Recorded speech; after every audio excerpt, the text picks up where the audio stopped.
With the start of classes just weeks away, superintendents all across Maine are deciding whether or not students and staff should be required to wear masks in the classroom. Yeah, some have already announced what the policies will be. Others have still yet to make a decision.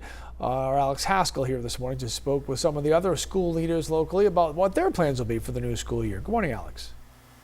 Hi, good morning. Last month, the U.S. Centers for Disease Control and Prevention recommended that all students, staff, and teachers in K through 12 schools wear face coverings inside school buildings. It's a recommendation that the state is following. One Maine school department requiring masks this year is Bangor. Face coverings will be required at all times except while students are outside. I talked with one Bangor first grade teacher about how she plans to implement these rules in her classroom. We just set it up like we do any other classroom rule. It's setting up the expectations, modeling it, showing them what we do want them to do, what we don't want them to do, and they do a really nice job with it.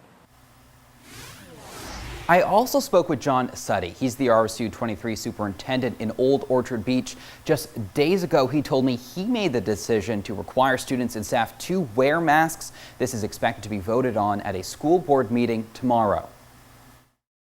I was thinking maybe a recommendation at first, but in the past week, I've realized that the numbers are not getting better, and we've got to do everything we can to keep our students in school 5 days a week. Maybe the data will get better, and if that does, we'll certainly make a decision with the older groups of students to maybe take our masks off in the future.